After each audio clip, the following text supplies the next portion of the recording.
Donc cette conférence en fait s'inscrit dans le cycle de conférences qu'on organise ici à Surfrider Campus sur différentes thématiques de travail de Surfrider. Et donc la dernière conférence était l'occasion de traiter de la thématique des déchets aquatiques. Aujourd'hui, on va plutôt s'axer sur le programme Gardiens de la Côte, avec un focus particulier sur un combat qui a été mené par l'antenne Sudland, donc l'antenne bénévole Sudland, ici représentée par Martine Albertin, dans le contexte du collectif citoyen. Elle vous exposera ça par la suite. Ce que je vous propose de faire, donc, c'est d'avoir un premier aperçu du combat, du programme Gardiens de la Côte, avec quelques chiffres, en quoi ça consiste, et ensuite donner la parole à Martine. La diffusion d'un petit film qui a été fait à l'occasion du dossier, et ensuite avoir une séance de questions-réponses, même si je ne sais pas s'il va y avoir beaucoup de questions vu le nombre de personnes.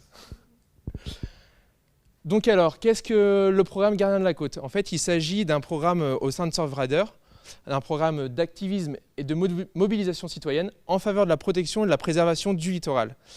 Donc au sein de ce programme, chacun des axes de travail de Surfrider est représenté.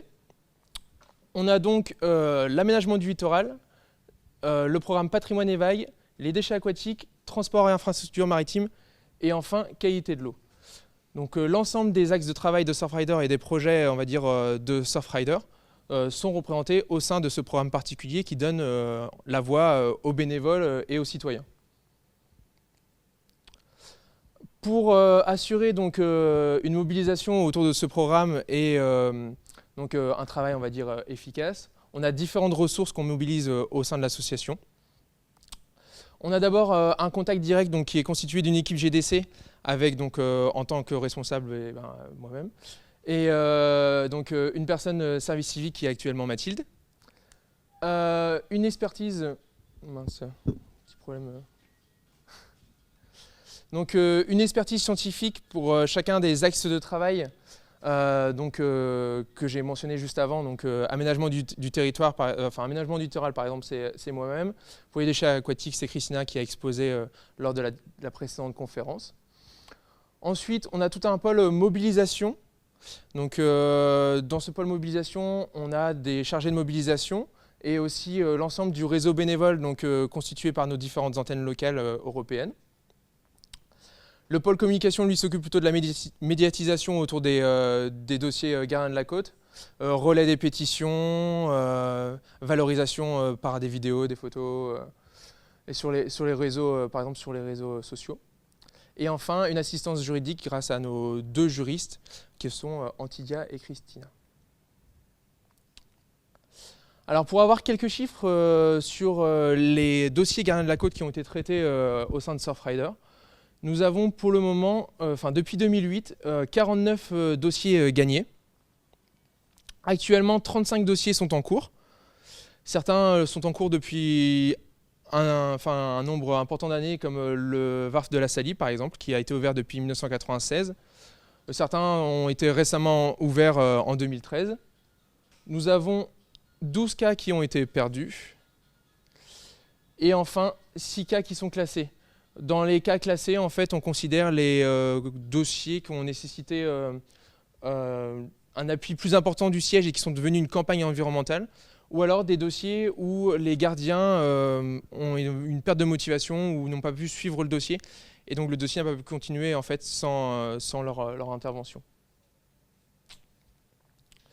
Ici, vous avez donc une carte des différents combats emblématiques donc des Gardiens de la Côte, qui a été édité lors de la sortie du rapport 2011-2012 des GDC, donc c'était en juillet 2012.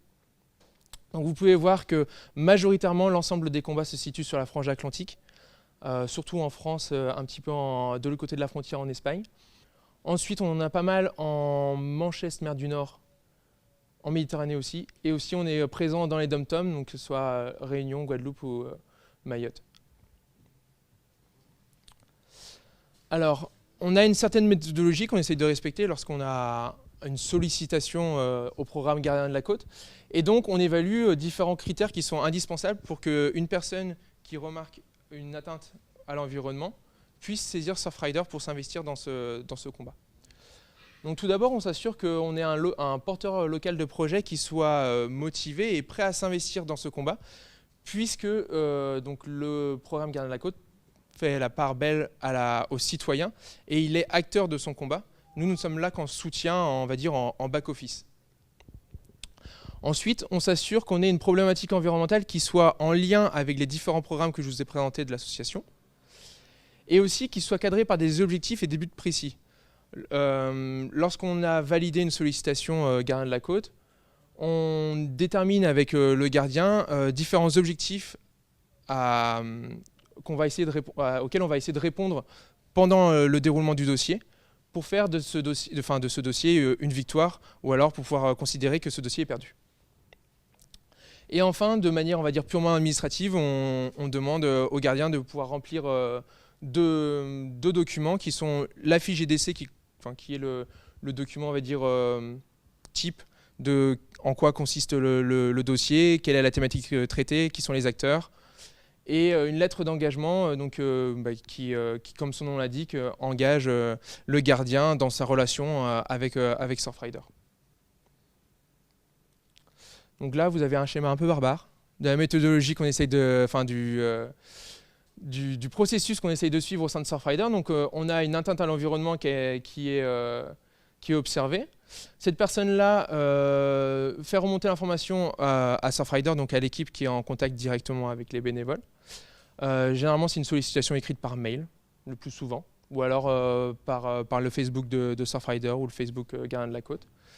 Si cette sollicitation est recevable, on la considère comme sollicitation et on la présente au COPIL. Alors le COPIL, le comité de pilotage, en fait, c'est une instance décisionnaire, on va dire, au sein de Surfrider, qui réunit les différents chargés de mission, un représentant du pôle communication, un représentant du pôle mobilisation, et où on étudie chaque dossier pour pouvoir se dire, écoutez, là, on pense qu'on peut aider cette personne-là dans cette atteinte à l'environnement, ou au contraire, ça ne cadre pas assez avec nos axes de travail, ou on pense qu'on n'a pas de valeur ajoutée dans ce combat, donc on ne peut pas s'investir dedans. Donc si on a une validation de cette sollicitation, cela devient un dossier Gardien de la Côte.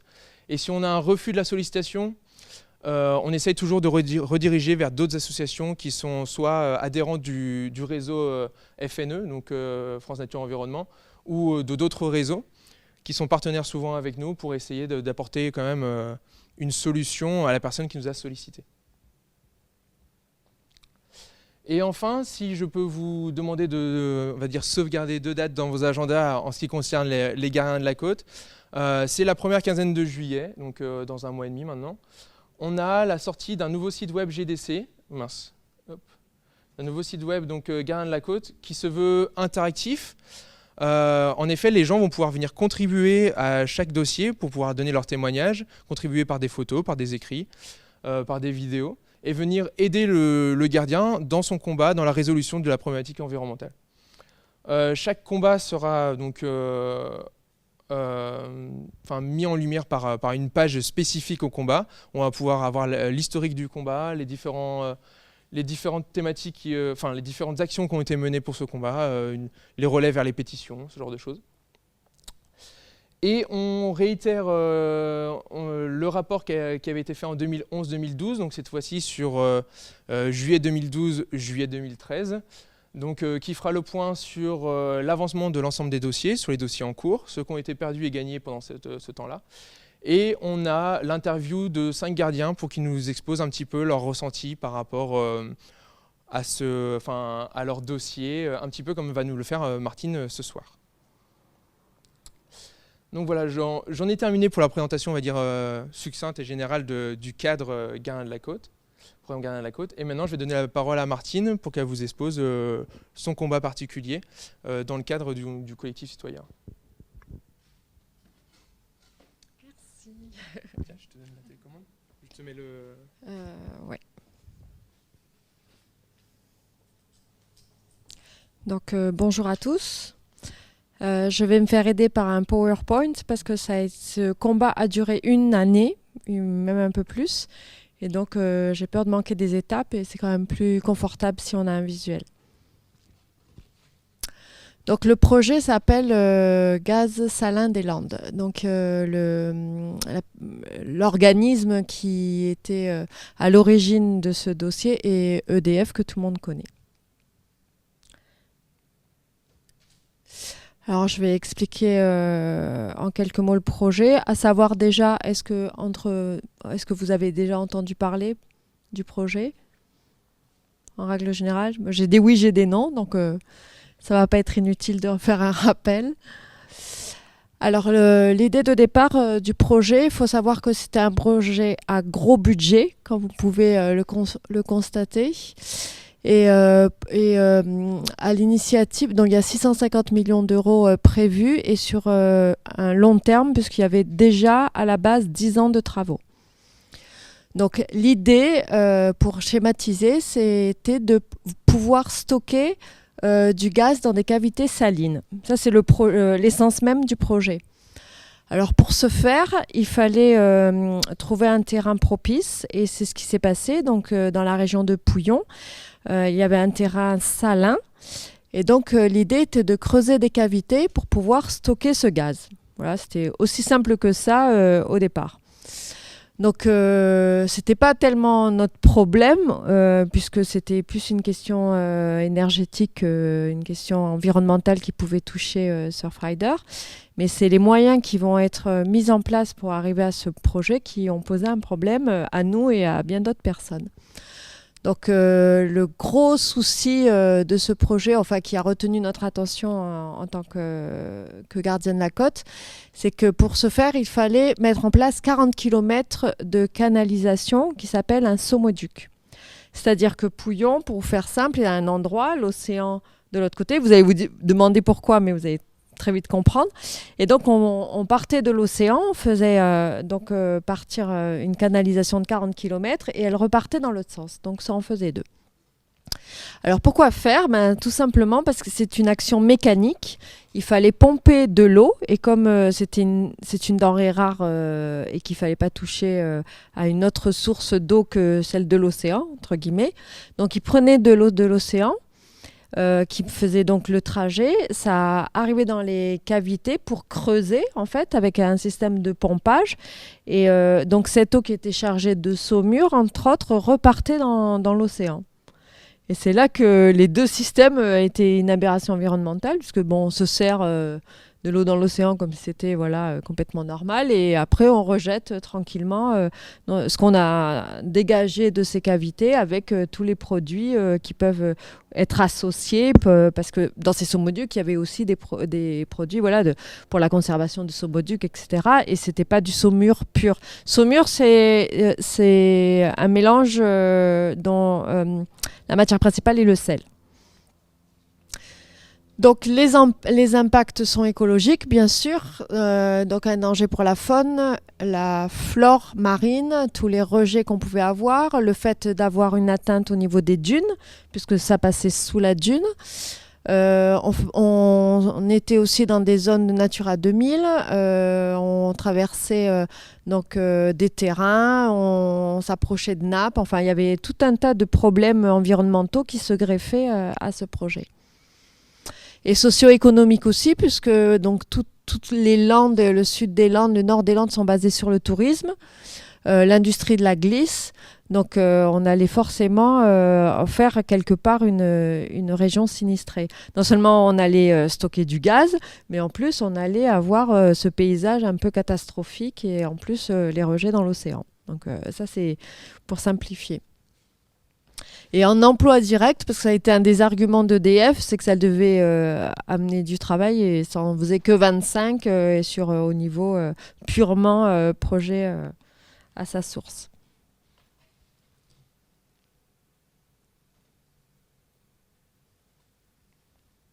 Alors, ce schéma va vous expliquer de façon plus explicite ce que je viens de faire. Donc, vous voyez que d'un côté, on a donc les cavités salines, le somoduc qui traverse avec les stations de pompage, et ça allait donc jusqu'à l'océan et ça repartait dans l'autre sens. En plus, donc Pouillon c'est une région à risque au niveau de sismique. Si je vais trop vite, vous me dites. Alors, on a eu je pense que l'issue de ce projet a été favorable parce qu'on a été extrêmement entouré et bien entouré.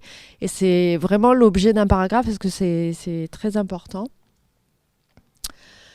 Alors pour vous expliquer comment ça s'est passé, parce que c'est vrai, là ça paraît un peu institutionnel, ben, c'est tout simple. En fait, à titre personnel, comment j'ai pris connaissance de ce dossier. On a tous reçu dans nos boîtes aux lettres un petit fascicule qui expliquait le dossier.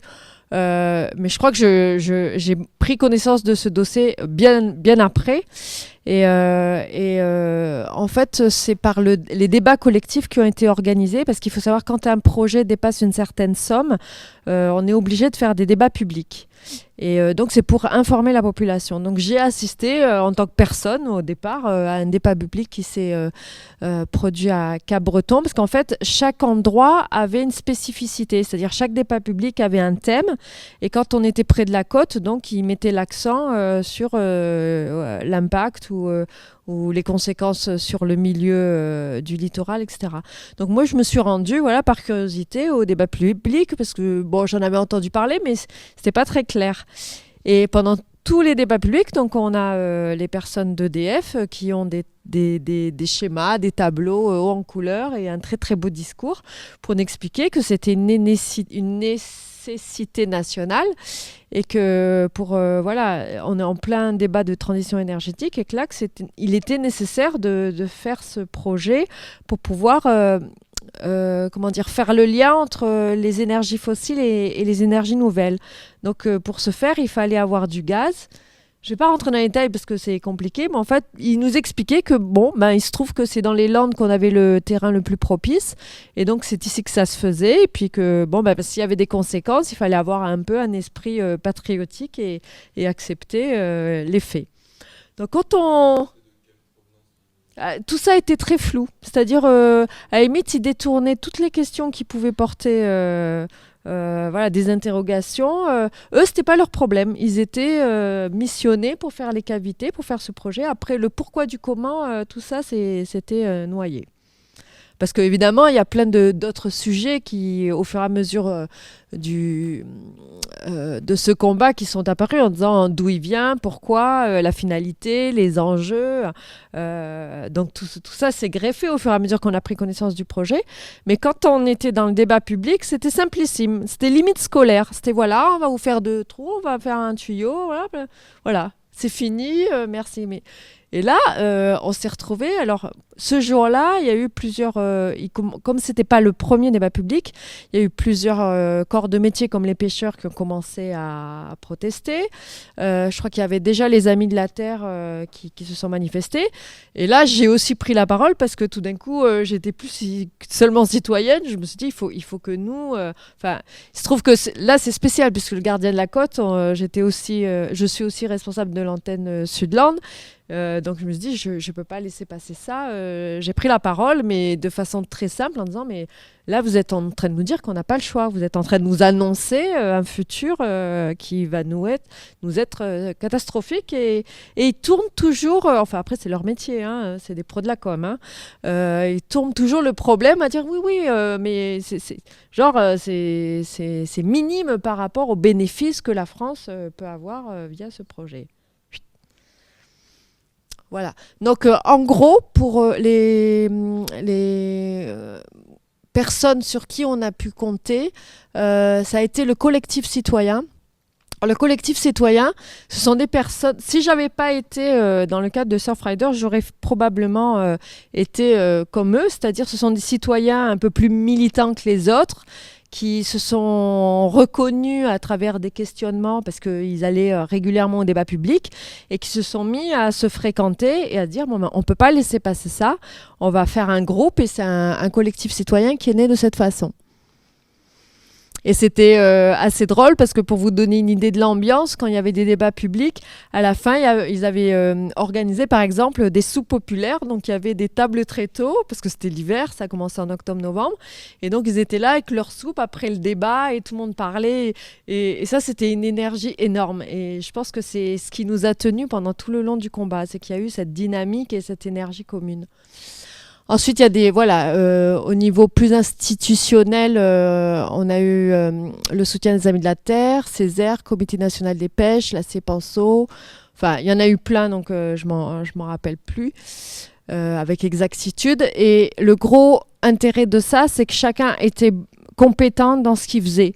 C'est-à-dire le collectif citoyen faisait quelque chose, les autres associations œuvraient d'une autre façon et nous de la nôtre. Et voilà. Je m'étale, mais voilà, c'est ce qui a été enrichissant aussi.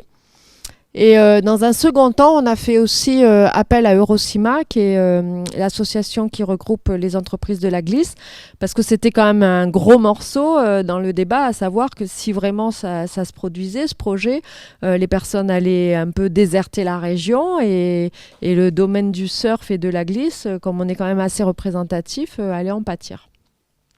Eux, ils sont intervenus, mais après, parce que le gros problème, c'est que c'était un projet. Et donc, il y a des personnes qui ne voulaient pas se prononcer tant qu'on était à l'état de projet. Donc, si ça avait été acquis, ils auraient pu se prononcer. Et là, on a eu un petit flottement parce qu'il y a des personnes qui étaient plus sur la réserve.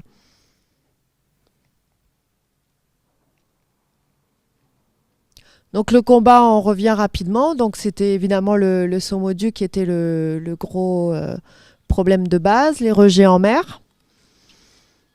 Et ça représentait, pour vous donner une idée, 800 mètres cubes par heure pendant 10 ans.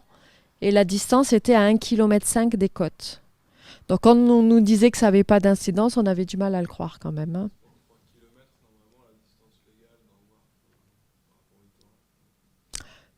J'ai pas de connaissances légales aussi. Après, nous on n'a pas cherché, on les a pas cherchés tellement sur ce plan. C'est-à-dire que, en fait, l'idée c'était pas de rentrer dans leur jeu en disant finalement si vous allez un peu plus loin, c'est pas grave. Nous c'était non. C'était non.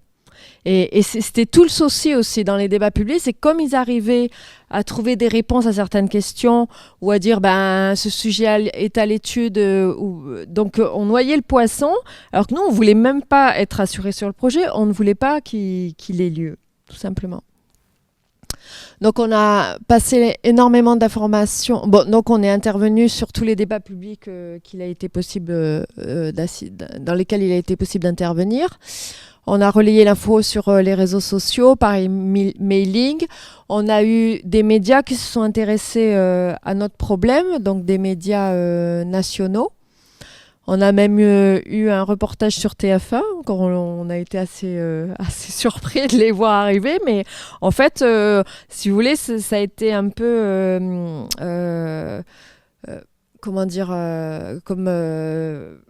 comme une avalanche, quoi. Ça a commencé très très local et au fur et à mesure que ça s'est su et qu'on a multiplié les interventions et les événements, c'est comme ça que ça a pris de l'ampleur. Donc on n'a pas eu que des magazines spécialisés, on a vraiment eu de la presse tout public au fur et à mesure qu'on avançait dans le débat.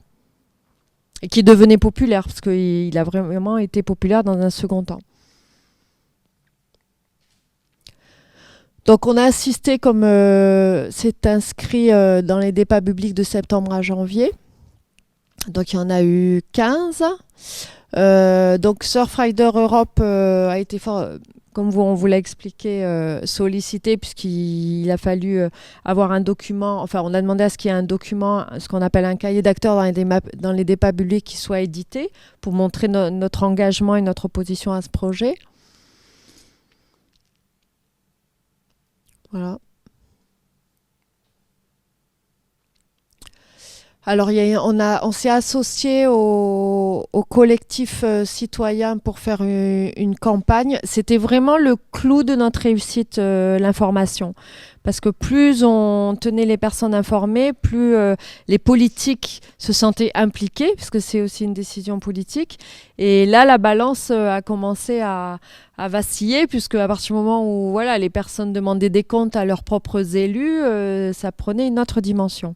Donc plus on informait les personnes et plus on avait le sentiment qu'on allait être suivi auprès des personnes influentes et des organisations, des institutions. Donc on a donné la pétition qui était disponible papier et en ligne une première fois au préfet des Landes en juillet. Et on a également eu toutes les communes au fur et à mesure qui ont posé des motions, c'est-à-dire qu'au fur et à mesure qu'on informait, si vous voulez, le collectif citoyen était vraiment compétent dans ce sens. C'est qu'il y a des personnes qui se déléguaient, qui allaient voir les maires, le conseil général, enfin, qui allaient vraiment faire le tour des institutions pour être reçus et expliqués. Et c'est en ça que je reviens sur le fait que chacun met sa part du travail. C'est-à-dire, nous, dans l'antenne, on ne pouvait pas se permettre d'avoir autant de temps. Et puis, bon, il faut pouvoir aller avoir des connaissances un peu plus poussées pour avoir des interlocuteurs de cette dimension. Voilà, rentrer dans des détails. Donc, le collectif citoyen était vraiment efficace là-dessus. Donc, on a commencé à avoir voilà, des communes qui se sont associées à la cause. Alors, en janvier, ça a été une initiative qui a été menée par l'antenne. Donc, on avait vraiment envie que les personnes puissent physiquement manifester leur mécontentement. Et naturellement, on a pensé à un rassemblement sur la plage. Et là, on a été un peu débordé par les événements parce qu'on l'a fait de façon assez simple, c'est-à-dire surtout par le réseau Facebook et Twitter. Bon, on a fait des mailings, mais l'idée, c'était rejoignez-nous sur la plage pour affirmer votre opposition au projet avec nous.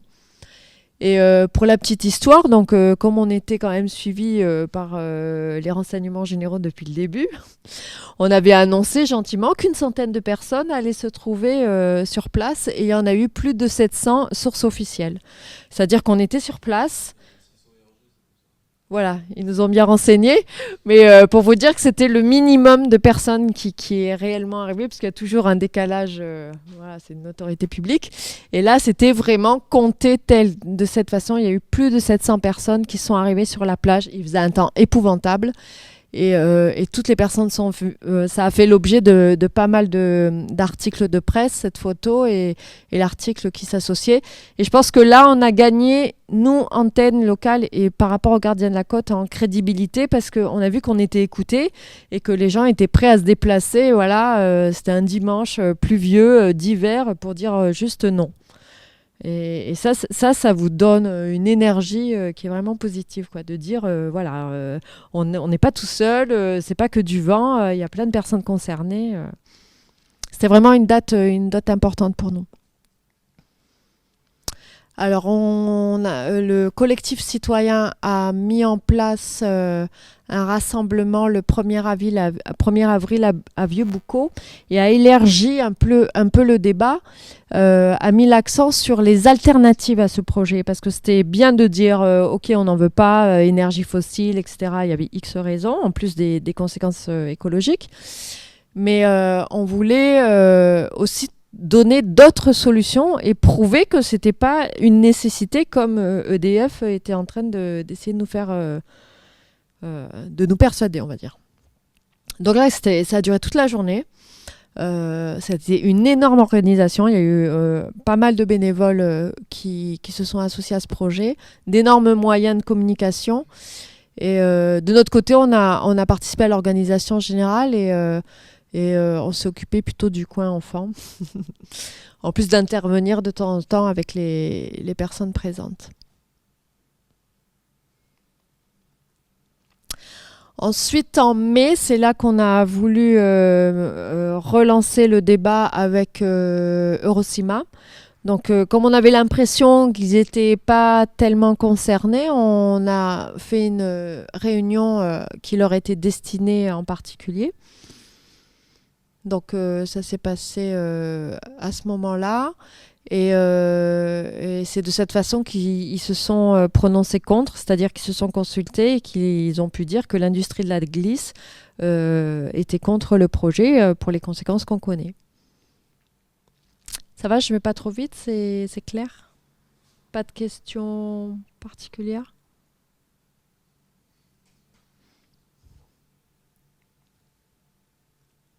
Alors le 2 juin, le collectif a voulu aussi intervenir à Dax, puisque même si c'était un peu plus dans les terres, c'est quand même, il y a une certaine population qui était un peu plus nombreuse. Donc là aussi, stand d'information, signature de pétition. TF1 et France 3 étaient également présents. Il y a des personnes politiques aussi qui sont passées les voir. Et on a eu aussi le souci de se dire, voilà, la période estivale va arriver et on double facilement notre population en période estivale dans le sud des Landes. Et il faut absolument qu'on intéresse les personnes de passage aussi parce que ça les concerne. Donc il y a une énorme campagne qui a été faite. Il y avait des affiches sur toutes les entrées de plage. Donc, vous voyez, tous les logos en bas de la campagne. Donc là, on était en force puisque tout le monde nous avait dit et c'était associé à notre cause. Donc, on a pu éditer cette campagne et pour sensibiliser les touristes. Donc, il y a eu des flyers, il y avait des portants dans les offices de tourisme, dans des surf shops, surf camps et au niveau des plages. Et faut savoir que ça passait pas sous silence pour l'avoir expérimenté. Moi, je l'avais mis personnellement au Segor et certaines affiches étaient arrachées ou des portants étaient enlevés. Donc, ça faisait pas l'unanimité notre campagne parce que forcément, en période estivale, d'aller annoncer que si on laissait faire ce projet, les plages allaient être polluées. Alors, on a été pas mal critiqué sur le mot polluer. Mais bon, polluer, ça veut pas dire hydrocarbures à chaque fois, quoi. Polluer, à partir du moment où ça porte atteinte à un équilibre naturel, c'est une pollution et on était vraiment dans ce cas de figure.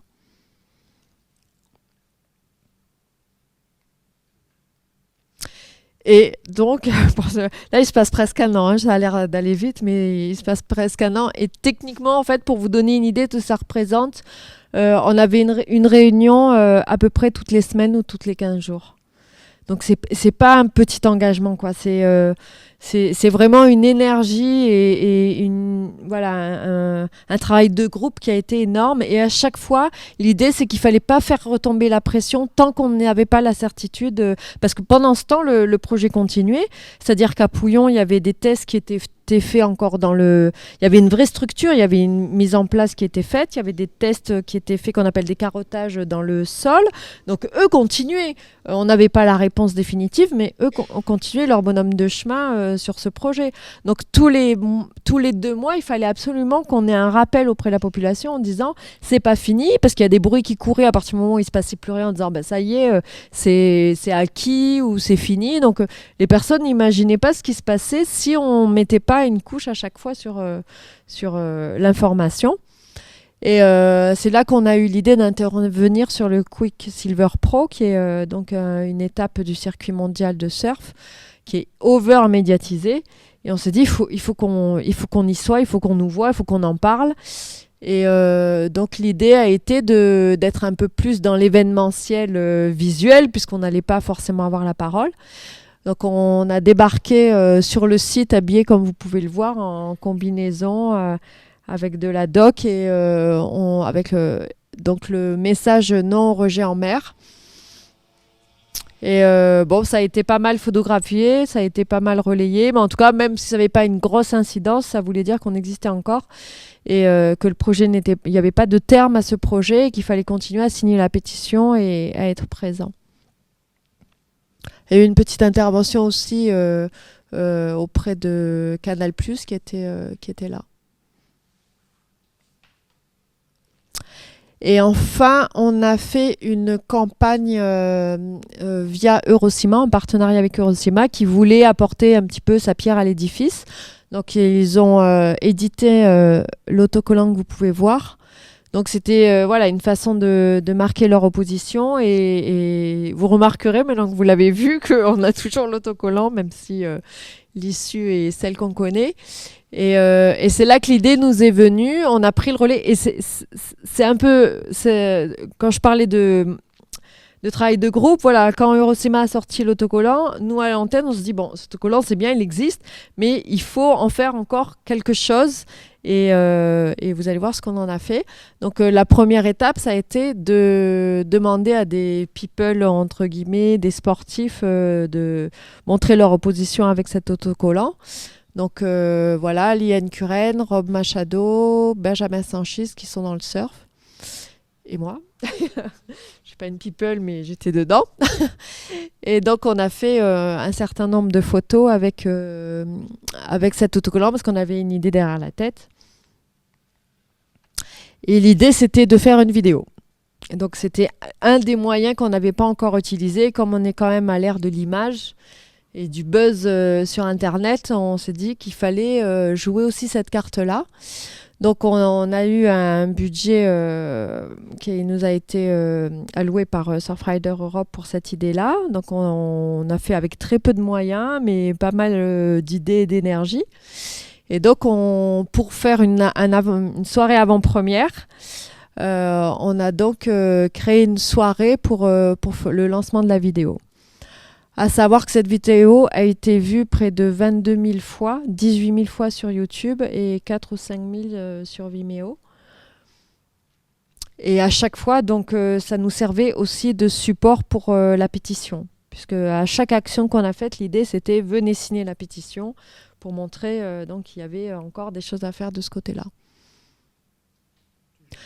Oui, alors juste voilà. Et ce qu'on a fait aussi dans le courant de la soirée, c'est que toutes les personnes qui étaient présentes et qui le voulaient bien étaient aussi pris en photo dans le cadre de cette campagne. Je ne sais pas ce que j'ai mis après.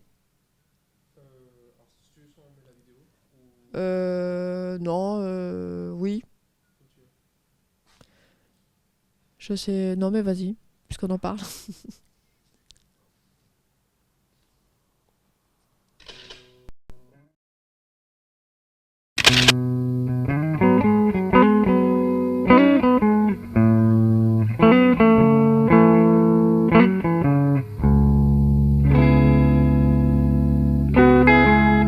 Il était une fois, il y a fort fort longtemps, sur la côte landaise, le surfeur. Un être sensible, soucieux de son environnement. Un être qui chérissait l'océan et ses vagues plus que tout au monde. Mais un jour, le pire advint, le surfeur disparut. On n'en vit plus jamais sur les vagues landaises. Ce fut une catastrophe écologique et économique. Avant cela, le surfeur était un être heureux et épanoui dans son milieu. C'était à l'époque où EDF n'avait pas encore investi la côte. À l'époque où ce projet de site pour stocker du gaz compressé n'avait pas encore germé dans l'esprit des ingénieurs.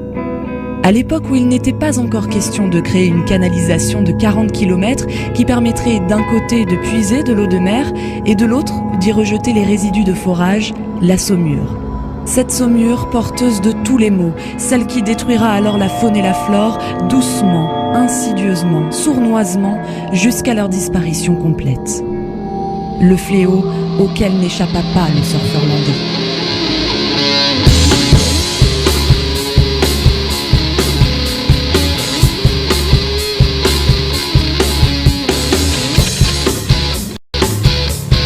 Ce projet qui a été mené par une grande entreprise française qui est EDF. Ils sont partis d'un terrain qui était favorable dans la région de Pouillon et donc ils ont créé des grosses cavités sur une cavité saline pour pouvoir stocker à terme du gaz naturel.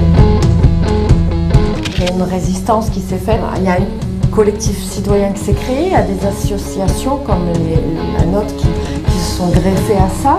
Donc on a été de plus en plus des personnes concernées, on a ameuté les politiques, la population, on a fait des rassemblements sur la plage, on a alerté les médias, on a vraiment fait en sorte que tout le monde le sache et au final ça n'a pas servi à grand chose. Il ne fallait pas perdre de vue qu'en fait c'était des décisions politiques, géopolitiques et que nous, c'était juste une résistance populaire et c'était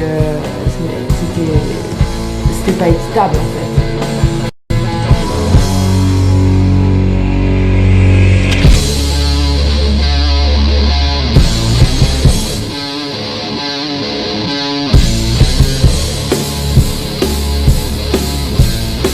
La pollution de l'une des plus belles plages du monde. La destruction délibérée du patrimoine naturel des Landes. Le danger de fuite de saumure et la pollution des sites naturels sensibles, des nappes phréatiques et thermales. La dévalorisation du patrimoine foncier, dégradation de l'image des Landes et de l'activité touristique. Les risques Céveso 2 sur le site de stockage dans une région de risque sismique 3 sur 5. Le gaspillage du sel. La totale contradiction avec la politique énergétique avisée par la région. La violation des chartes en vigueur sur l'environnement pour un projet purement spéculatif.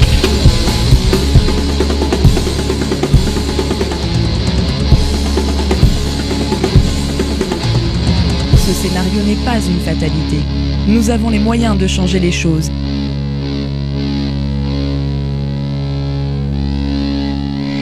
Signez la pétition.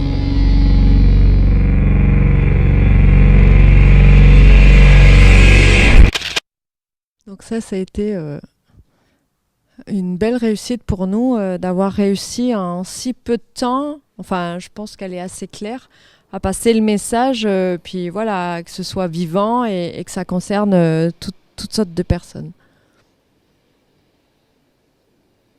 Donc ça faisait partie de la campagne qu'on a faite sur place et sur Facebook. Voilà. Donc depuis parce qu'on a quand même une bonne issue, une bonne nouvelle. On attendait la réponse l'hiver. Donc au bout d'un an à peu près, il avait été question d'avoir la réponse fin novembre, début décembre. Et en fait, on a eu mi-janvier la confirmation qu'EDF donnait pas suite au projet. Alors les raisons qu'ils ont données ont été forcément techniques et que le contexte socio-économique ne s'y prêtait pas, ou économique, je sais même plus les termes qu'ils ont employés. Alors on n'est pas naïf, on se dit que c'est ce projet-là, c'est-à-dire tel qu'il était imaginé à ce moment-là, qui n'existe plus. C'est-à-dire que si il devait reprendre ce même projet en modifiant certains éléments, il serait obligé de tout recommencer. Donc c'est là qu'on met quand même une réserve sur leur décision, parce que abandonner aussi facilement un projet qui avait déjà coûté pas mal de temps et d'argent à EDF, et avec des enjeux que nous ignorons encore, même si il y a eu pas mal d'hypothèses. Donc on reste quand même alerte sur l'idée qu'il puisse avoir un projet différent qui puisse sortir de terre un de ces jours. J'espère que j'ai été assez claire. C'est difficile de mettre plus d'un an d'histoire en une demi-heure ou 20 minutes. Il y a sûrement des éléments que j'ai oubliés, des personnes que j'ai pas citées. Moi, en tant que personne, j'ai vraiment eu le sentiment que c'était la cohésion et le fait de jamais lâcher prise qui a fait la différence. Voilà. Moi, j'ai une petite question. Oui. Pardon. Moi, je voulais savoir si vous aviez mis en place peut-être une veille justement par rapport à l'éventuelle étape 2 que pourrait mettre en place EDF. Comment est-ce qu'on fait pour savoir en tant que citoyen, par exemple, de l'issue du projet, des avancées, etc., par rapport au collectif, puisque tu as dit qu'il y avait eu plusieurs structures, donc vous n'êtes pas tous des mêmes horizons. Le projet, ils en ont entendu parler eux aussi de leur côté, peut-être essayer d'identifier les sources et essayer de voir si, je sais pas, si on peut avoir une top chez EDF, ou si, je sais pas, comment est-ce qu'on fait pour savoir vraiment... Alors officiellement, ce projet-là il n'y aura pas de suite sur ce projet-là. Après, des projets de cette envergure ne peuvent pas passer sous silence, puisque puisque c'est l'essence même de notre connaissance, c'est-à-dire que les débats publics ont été à l'origine. D'accord. Alors, je répète. Donc, ce projet, le projet Gaz Salins-des-Landes, il n'y aura pas de suite dans l'état dans lequel il était présenté au moment où il a pris naissance. Donc c'est officiel, c'est-à-dire si vous allez sur la page d'EDF, que vous tapez Gaz Salins-des-Landes, ça va être écrit noir sur blanc. Après, s'il y en a un autre, je veux dire un petit frère ou le même sous une autre forme qui vient, forcément, on va le savoir de cette façon aussi, puisque ça peut pas se passer déjà physiquement, ça va se passer à Pouillon. Donc il y a aussi un collectif parmi les habitants de Pouillon qui s'est créé, même si c'était étonnamment pas les premiers à dire non à ce projet, mais on comprendra pourquoi. Parce qu'il y avait des enjeux forcément financiers locaux. Donc il y a des personnes qui sont plus alertes peut-être que nous, de façon implicite, à savoir si autre chose pouvait sortir de terre. Donc vous restez en contact? Oui, de toute façon, le collectif citoyen s'est un petit peu transformé et s'implique un peu plus dans le domaine du débat sur la transition énergétique. Nous, on a un peu lâché l'affaire parce qu'on est un peu moins impliqués. Sinon, on l'est en tant que personne, mais pas en tant qu'antenne ou représentant de Surfrider. Mais eux existent toujours. Et forcément, il y a des connexions qui sont internes qui peuvent faire en sorte qu'on puisse être alerté si ça se produit. Et juste une dernière question. Peut-être j'ai loupé le début quand tu l'as expliqué. Oui. La première information sur ce projet... Oui. Elle vient d'où? Est-ce que c'est un affichage que quelqu'un a vu? C'est-à-dire il y a eu différentes sources. Je te demande ça en fait parce que nous on rencontre souvent des enfants ici et on leur parle de cette importance à rechercher l'information, à être curieux à ce qui se passe autour de nous pour justement pouvoir être actif à l'amont du projet et pas... Là c'était plus facile parce que c'était une obligation de leur part d'informer la population, en gros. Donc, toujours, de toute façon, il y a toujours des consultations publiques. Mais Oui, après, il y a des consultations parce que une fois que j'ai vécu ça en tant que personne, je me suis intéressée parce que des fois, il y a il y a une consultation en mairie entre midi et 2 le vendredi où il fait très chaud et où on travaille. Je veux pas être, je caricature, je caricature. Mais je sais que récemment, il y a des aménagements de plage ou des structures au niveau du des décisions qui sont prises au niveau du littoral et on se dit c'est pas possible, on est passé à côté de ça. Et puis non, ils vont dire si regardez tel jour à telle heure il y avait quelqu'un à venir voir en mairie. Et forcément ils vont pas c'est pas avec un clairon qu'ils vont nous l'annoncer. Et même la façon dont ils s'y ont pris, nous on a souri une fois après avec le recul à dire que les débats publics en plein hiver, après Noël, s'il n'y avait pas eu cette volonté d'information à côté, il y a encore des personnes qui n'étaient pas au courant, mais 6 mois après, et nous on n'en revenait pas, on disait mais c'est pas possible, avec tout ce qu'on a fait, avec déjà leurs obligations par rapport aux petits prospectus qu'on a tous eu dans la boîte aux lettres, au débat public, etc. En plus de toute l'action de communication qu'on faisait nous, il y a des personnes qui arrivaient en disant non, on n'est pas au courant. Ce que je trouve remarquable, c'est ça, ce dont tu parles, cette mobilisation justement. Ah oui.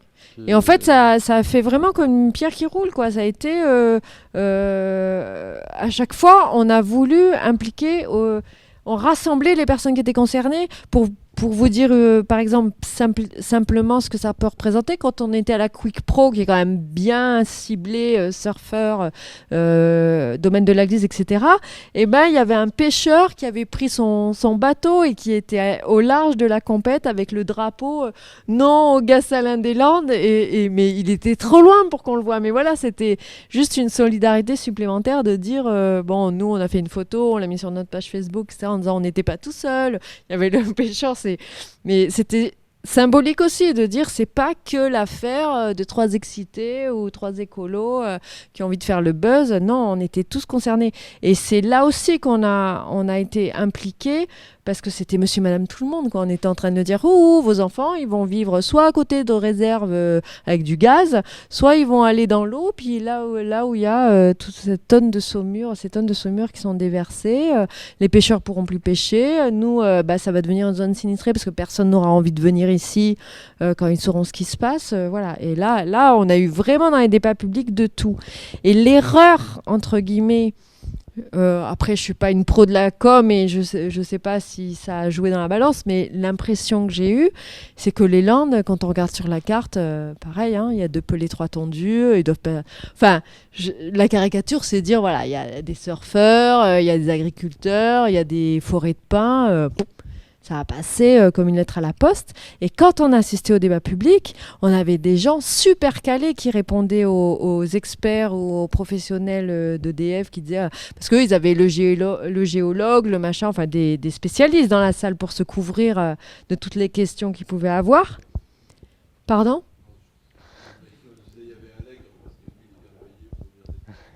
Je reviens sur mon histoire, mais disons que dans le public, on avait des ingénieurs à la retraite, des anciens d'EDF, enfin des personnes qui avaient un vécu, etc., qui disaient non, là vous vous trompez.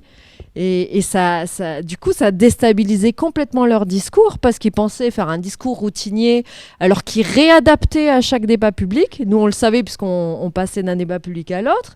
Donc, ils arrivaient à partir d'objections du débat public précédent à trouver la réponse dans leur discours d'après. Mais il y avait encore d'autres questions et d'autres façons de les induire, pas en erreur, mais de leur montrer l'absurdité de leur raisonnement. Et ça a été vraiment une aventure humaine énorme. Super intéressant. Voilà.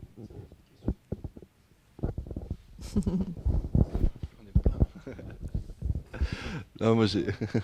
Ah ouais, alors, on va lister la question numéro 1. Techniquement parlant, est-ce que du coup vous avez eu des informations sur la provenance des gaz? Parce qu'en fait, ce projet me paraît super flou. Donc, comme il a été présenté de manière floue, mais comme vous avez pu le suivre, est-ce que vous avez eu plus d'informations par la suite? On a eu plein d'hypothèses quand même par rapport aux enjeux politiques qui se greffent autour du gaz, la dépendance. Je veux citer personne, mais on est tous au courant des accords souterrains qu'il peut avoir par rapport à cette dépendance énergétique. Et nous, pareil, on a eu le même raisonnement. Il y a certaines personnes qui ont dit on va pas laisser faire un saumon-duc comme ça, au milieu de nulle part, qu'il n'est pas question de démanteler tout de suite, sans que derrière, il n'y ait pas aussi une hypothèse de faire venir le gaz par la mer, par l'océan. Ça faisait partie de nos hypothèses. Mais sur les enjeux par rapport au gaz, en fait, même si on avait des hypothèses qui étaient fondées plus ou moins par rapport à l'actualité et aux connaissances qu'on avait, nous, parce qu'on n'est pas spécialistes non plus, je sais plus, j'ai perdu le fil. On ne voulait pas rentrer là-dedans. Moi, de toute façon, en tant que porteuse du dossier Gardien de la Côte pour Surfrider, peut-être que d'autres l'ont fait, je ne voulais pas rentrer dans ce débat parce que ce n'était pas le nôtre. Ouais, c'est-à-dire, pour moi, c'était rentrer dans leur jeu d'aller... C'est pas forcément rentrer dans cette nécessité d'informer le public sur quels sont les enjeux de ce projet, quelle est la nature du projet en lui-même. Parce qu'il est... Là, concrètement, j'ai toujours pas cerné, je sais pas. Mais c'était... Ok, c'est stocker du gaz, mais stocker du gaz, on le fait, en général, on le fait quasiment pas. On l'extrait, l'énergie, elle est extraite puis transformée éventuellement. Eux, ils disaient qu'en fait... stocké, en fait. Ouais, mais en fait, leur argument, c'était on stocke du gaz pour pouvoir se servir de ce gaz pour faire des centrales. Ça allait être comment dire, je suis pas spécialiste, j'ai pas envie de dire de bêtises non plus. Pour faire le lien avec les énergies nouvelles, il fallait utiliser les énergies anciennes et pour ça, il fallait que le gaz soit à portée de main. En gros, c'était recréer une sorte de nappe de gaz, comme si on avait du gaz en France, en disant on allait stocker du gaz, l'utiliser pour des centrales pour faire de l'énergie, et cette énergie servirait aux autres énergies nouvelles. D'accord. Donc, mais vaut mieux aller sur le site, parce que je veux dire des bêtises. Transformer en tant qu'énergie pour faire tourner les infrastructures qui créent de l'énergie renouvelable. En gros, c'est ça. Mais Wow. on simplifie, hein, on Ah, les simplifie mecs, au ils sont maximum. balèzes, ok. Mais à la limite, moi, je me suis jamais intéressée parce Ouais. qu'on peut pas être bon partout non plus. Non, hein. non, mais juste en soi, Ouais. l'idée de stocker un gaz, Ouais. on va l'extraire, Mais parce en que gros, on va en eux, Russie, ouais. on va dans le sol, on prend Mais, du gaz, on le fait partir par des gazoducs, on le ramène en France, et en France, on va le refoutre dans le sol pour le reprendre après. Enfin, Oui, mais ils voulaient pas rentrer. C'était pas leur problème non plus. Quand on D'accord. disait, Donc, y a pas eu, mais mais, d'où vient ce gaz? Qui le Parce que fournit? il y a Pourquoi un faire? débat public et une nécessité d'information. Et je me demande jusqu'où ils avaient l'obligation d'information du public sur la nature du projet en lui-même. Eh ben, que- mis à part le fait de dire que c'était un moyen de mettre en avant des énergies nouvelles pour le futur. Enfin, le gaz, c'est pas nous. Quoi. Non, mais il faut bien une énergie ouais, pour ouais. une autre, en gros. Ouais, Après, je suis pas. ça reste une énergie Si je peux fossile. juste apporter un petit complément d'information. Ok. Du coup, j'ai pas suivi le dossier à l'époque, mais il me semble que c'était pour combler l'intermittence en fait des énergies renouvelables. C'est-à-dire que par exemple l'éolien, on sait que il faut du vent. Lorsqu'il n'y a pas de vent, on est obligé de pouvoir injecter sur le réseau de l'énergie puisque les gens continuent à consommer. Et donc du coup, en fait, l'éolien est quand même, enfin l'éolien ou comme d'autres énergies renouvelables sont dépendantes en fait de l'injection sur le réseau d'énergie comme l'énergie nucléaire, l'énergie fossile, l'énergie qui vient du gaz. En général, je c'est le pense que charbon qui l'argument prend le peut-être qu'ils relais, ont- en fait, ouais. Voilà, c'est ça. Prendre les le pics relais de en fait consommation, de l'énergie qui est intermittente, l'énergie renouvelable qui est intermittente. Donc je En pense gros, ils que voulaient remplacer le l'argument qu'ils ont charbon par le avancé, gaz. En c'était- gros, voilà. c'était ça le concept, quoi. Je pense, à peu voilà, près. c'est ça. C'est D'accord. avoir un couplage gaz énergie renouvelable pour que voilà, D'accord. ce potentiel en fait énergétique soit stocké dans ces cavités-là et qu'on puisse l'utiliser si jamais il y a plus de vent, il y a plus de houle. Donc il y avait pour faire tourner. potentiellement un projet derrière d'usine, de bâtiments pour créer de l'énergie Sûrement, ouais. avec cette source. Ça a été toujours très bien pensé dans le sens où si ça partait dans ce sens-là, il revenait sur l'idée de départ en disant on n'est pas là pour ça, nous, on est là pour faire des cavités parce que on est le maître d'ouvrage pour ça. On doit vous consulter, vous informer et ça s'arrête là. Genre, En gros, ils ont scindé ça le ne vous projet en regarde deux. pas, Ils ont genre. dit voilà, nous on va stocker du gaz, Oui. point, mais sans jamais aborder la question. Voilà. Nous, on est là pour faire. énergétique à Voilà. proprement Nous, on va parler, faire des trous pour mettre le gaz dedans. Voilà, je caricature, mais limite c'était ça. Le style, n'allez pas chercher midi à 14h parce que c'est pas le débat qui nous regarde. Donc non, il faut qu'on fasse ça et pour ça on va prendre l'eau, on va faire la cavité et puis voilà. Et du coup, sur l'étude d'impact qui normalement est obligatoire, est-ce qu'elle a été réalisée? Est-ce qu'elle a été réalisée suite à la demande de Eh la pression des différents collectifs? Il y a souvent eu comme réponse à ces questions, les projets, c'est en cours d'études. Parce qu'il y a l'étude, on va dire, géologique dans leur propre intérêt, de savoir Oui. est-ce que le site est recevable pour leur projet. Ça, Mais il y a aussi l'était, normalement ouais. une étude d'impact qui est là pour déterminer les tenants et aboutissants écologiques Eh et ben, géologiques. ils du en projet, ont voir fait est-ce qu'il une. y a un risque, Ouais, réel. ils en ont fait certainement une qui leur a permis d'arriver jusqu'au débat public, puis sans quoi ce serait pas cohérent. Donc elle a été faite en amont du débat public. Mais pas... Une partie, Ouais. et dès qu'on ciblait en particulier un problème bien précis, ils nous disaient que c'était à l'état de projet, donc des études étaient en cours. Donc dès qu'on avait une question qui était quand même bien ciblée ou qui pouvait les mettre mal à l'aise, etc., ils disaient ah ben justement on va mettre ça à l'étude, ou on est en cours d'étude, ou on a délégué un organisme indépendant pour faire l'étude d'eux, et on n'a jamais eu écho des résultats. D'accord. Donc On c'était a eu la super réponse difficile, bien parce que avant, Je sais que c'est un levier qui est souvent utilisé dans le cas des dossiers des gardiens de la côte, qui est d'exiger une étude d'impact claire, précise pour, Oui. Mais pour là, comme informer ils la ouais. population de la nature exacte du projet. Ouais. Disons que c'était toute l'ambiguïté de ce dossier, c'est qu'on travaille sur un projet. C'est un débat public sur un projet. C'est-à-dire que eux, ils disaient que tant qu'ils n'avaient pas les résultats favorables pour le projet, on est à l'état de projet. Donc les hypothèses, les risques, etc., ils existent. Alors nous, évidemment, on les dramatisait parce qu'on n'avait pas le même regard. Mais eux disaient que tant qu'ils s'étaient... Disons que la réponse qu'on a eue mi-janvier, c'était que ça ne leur permettait pas de mettre ce projet en place. Comme disait Boris, je pense que c'est important de maintenir une certaine veille derrière, parce qu'on sait que c'est souvent comme ça que Oui, que tout d'un coup, ça sort du fonctionnent, c'est chapeau en disant tiens... on va mettre un gros coup de projecteur à cet endroit-là, ou en tout cas, on va faire un gros projet le plus gros possible, le plus débile.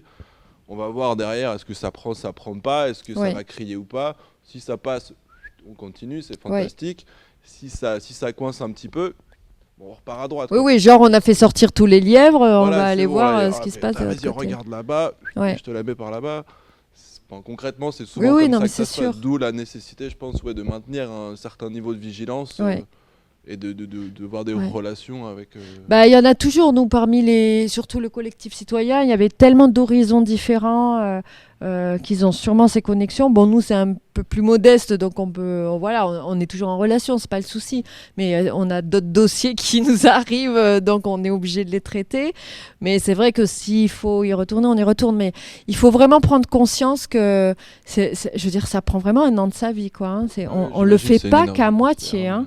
Ça a des conséquences pas possibles, je veux dire, de mobilisation, d'engagement. Moi-même, en ayant eu les renseignements généraux, je croyais que c'était un film, quoi. Hein. La première fois que j'ai été abordée, je me suis dit, mais ils n'ont pas autre chose à faire. Je veux dire, mais non, parce qu'on touche, on met le doigt sur des... Non, mais voilà, je plaisante. Rigolez pas trop, ils vous regardent. Non, mais on met le doigt sur des dossiers tellement importants, avec des enjeux qu'on ignore finalement. Hein. Nous, on fait notre petit truc local, mais ça nous dépasse complètement. Quand on voit arriver ces moyens derrière, on fait ouf. On est quand même en train de mettre le pied dans une fourmilière. C'est la vie de contre Goliath, quoi. Complètement, Ouais. complètement. Et quand on a su, voilà, à mi-janvier que c'était, enfin, qu'au moins cette aventure-là s'arrêtait, je veux dire, c'est énorme. On sait pourquoi on l'a fait, quoi. Chouette. On est content. En fin de compte, chez vous, il était invité, et chez nous, il prenait le gaz. Moi, j'habite la Dordogne, Ah, et chez nous, ils venaient récupérer le gaz de schiste. Donc, Ah. on s'est beaucoup battu pour éviter justement qu'ils pompent, parce que sinon, nous, la rivière, c'est-à-dire la Dordogne, perdait ses 3/4 de son volume. ah d'accord. Parce que, comme ils pompaient le gaz, nous, la Dordogne s'infiltrait dans les... C'est ce qui la Ouais. maintient, en fin de compte. tout Non, le- mais de toute façon, l'idée... Ouais, voilà. Donc le Lot et la Dordogne auraient perdu leurs 3/4. Mm. Donc Non, mais de nous, toute façon, on s'est l'hypothèse... toute ouais. 2012, on s'est battu justement pour pas qu'ils Ah ouais. pompent. Eh ben, ça faisait partie des hypothèses, ça, le gaz de schiste, comme on était en plein dedans au niveau de l'actualité, etc. Oui, ça a jamais été Et clair, c'était l'histoire. l'EDF aussi. Hein. Ah oui, Ouais. d'accord. Mais bon, pour l'instant, on est arrivé à mettre Léo là. Ça a l'air trop Mais ils facile vont y même. Ça a revenir. l'air trop facile cette histoire. Bon, on se doute Les bien qu'ils vont y bisounours en revenir, action. Bien plus chargés. Hein. Ouais. Non, mais c'est sûr, c'est sûr. Non, mais après, je veux dire, on est en démocratie et le fait de se dire qu'il y a une résistance populaire, moi, c'est vraiment le sentiment que j'ai eu de dire on peut encore dire non. Que Mhm. ça marche ou pas, on peut encore dire non. On peut faire déplacer des gens. Et ce qui étonnait un petit peu, justement, je reviens aux renseignements généraux parce que j'ai un peu bloqué dessus au plus fort de la bataille, c'est qu'ils étaient étonnés qu'il n'y ait pas d'incident. Parce que voilà, il n'y avait pas de casseurs, on était en milieu naturel, on était des gens de bonne compagnie, tous amoureux de la nature, de notre environnement. Quand on a fait quand on a fait aussi tout un gros groupement, il n'y a rien eu. Hein. Ça a été fait Bah, dans bien le sûr. centre de Cahors et il n'y a pas eu. Et quand il y a eu la réunion, on a eu des gens comme dans la foule qui ont su leur prouver que ce qu'ils faisaient, c'était plus de poissons dans la Dordogne, plus navigable, plus... Hmm. Donc Ah ouais, non, mais l'aventure vaut le coup. Et voilà, ça peut être fait intelligemment. Nous, on n'est pas tous des bacs plus 15 spécialisés. Voilà, il y avait tellement de tout. C'était tellement hétéroclite, justement, cette énergie, que voilà, c'était monsieur, madame, tout le monde. Et on était en train de toucher à ce qui comptait le plus pour nous. Donc, l'avenir de nos enfants, notre environnement, notre travail, les animaux. Enfin, je veux dire, c'est voilà, tellement oui. énorme On s'est dit, tout le monde était concerné. C'était vraiment l'idée de la campagne, tous concernés, c'était ça. C'était pas, on pouvait pas faire l'autruche. Alors, on a eu des petits malins qui arrivaient en disant, je vois pas où est le problème, que ça peut vous faire qu'il y a un saumoduc. Mais la réponse est tellement longue que des fois, sur la fin, on a envie de dire, mais renseignez-vous, quoi. Arrêtez, genre, ah ouais, vous êtes des écolos, vous êtes là toujours pour se péter pour un oui et un non. On a eu les mêmes réflexions. Hein. Et moi, ils me font rire parce que... Il faut voir plus loin. Oui, et puis c'est facile de dire, quand on fait rien, d'avoir la critique, quoi. Je veux dire, ça, c'est... Mais bon, il y en aura toujours, c'est comme ça. Voilà. Mais la bagarre n'est pas finie. Exactement. Ce que vous venez de dire justement sur la bagarre n'est pas finie, en effet, on a souvent, ici à Surfrider, l'habitude de dire qu'un dossier Gardien de la Côte n'est jamais clos. Comme l'a souligné Martine, le projet à l'état actuel Gassin-des-Landes a été abandonné, mais une version, on va dire, remaquillée pourrait apparaître. Et c'est pour ça qu'il est important d'avoir cette veille, cette vigilance. Et l'information de l'ensemble des citoyens permet bien souvent une remontée d'informations auprès de collectifs, et que des gens puissent s'investir de la problématique et constituer en tant que groupe pour s'opposer à des projets ou du moins pour que leur voix soit prise en compte dans les réunions comme le débat public ou des enquêtes publiques. Et donc c'est pour ça aussi que le programme Gardien de la Côte est là pour mettre, on va dire, un petit peu en lumière ces actions et pour donner la voix à ces différentes personnes. Mais on essaie toujours que ce soit de l'action qui vienne de la base, une action grassroots en fait, pour qu'elle puisse être menée à son terme et que ce soit un succès comme ça l'a été pour les Gassalins, parce qu'on voit que ça a enrôlé un nombre assez important d'acteurs. Surfrider n'était absolument pas tout seul dans le lot. C'est un combat qui a été mené par bien des acteurs et qui a été remporté justement par l'ensemble de ce collectif. Est-ce qu'on a des questions de la part des internautes? Rémi? Non, on n'a pas de questions. Est-ce qu'il y a d'autres questions dans la salle? Pas de questions non plus dans la salle. Mais s'il n'y a pas d'autres questions, si tu veux rajouter quelque chose. Par rapport à l'idée du gardien de la côte, en plus du fait que j'avais été au débat public et que j'avais reçu, et puis que j'étais impliquée via l'antenne, donc je suis un peu plus avertie, on recevait des emails sur notre boîte de l'antenne locale en disant, mais bien longtemps après, c'est-à-dire même quand nous on était engagés, il y a des gens qui continuent de nous écrire en disant, vous êtes au courant? Donc il y a des initiatives personnelles, il y a toujours à un moment donné quelqu'un qui essaye de se tourner vers une association, vers une personne pour dire, il faut que ça se sache. Et on a continué pendant l'année à recevoir des emails en disant, comment ça se fait? Est-ce que vous connaissez? Et nous, en fonction de l'état d'avancement du dossier, on disait oui, allez voir, connectez-vous sur tel site, parce que le collectif citoyen avait un site, ou venez sur notre page Facebook, vous verrez, etc. Mais voilà, donc tout au début, je me souviens très bien avoir reçu des emails de part et d'autre de personnes qui disaient, on a reçu ça, qu'est-ce que vous faites, qu'est-ce qu'on fait, comment on peut être utile?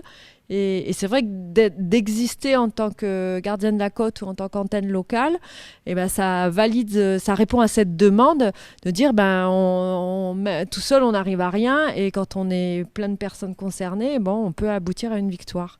Et c'est ce qui s'est passé. Mais en tout cas, merci beaucoup à toi Martine de nous avoir exposé justement ce dossier et ton investissement personnel et celui de l'antenne dans le dossier Gardien de la Côte, celui du Gassalin. S'il n'y a pas d'autres questions, je pense qu'on va pouvoir clore la conférence de ce soir. En tout cas, je vous remercie beaucoup à tous d'être venus, même si c'était assez peu nombreux.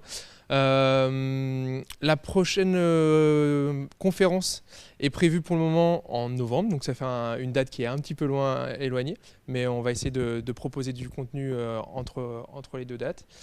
Et la conférence est visionnable sur le site Surfrider Campus, si jamais vous voulez la revisionner ou repasser certains passages.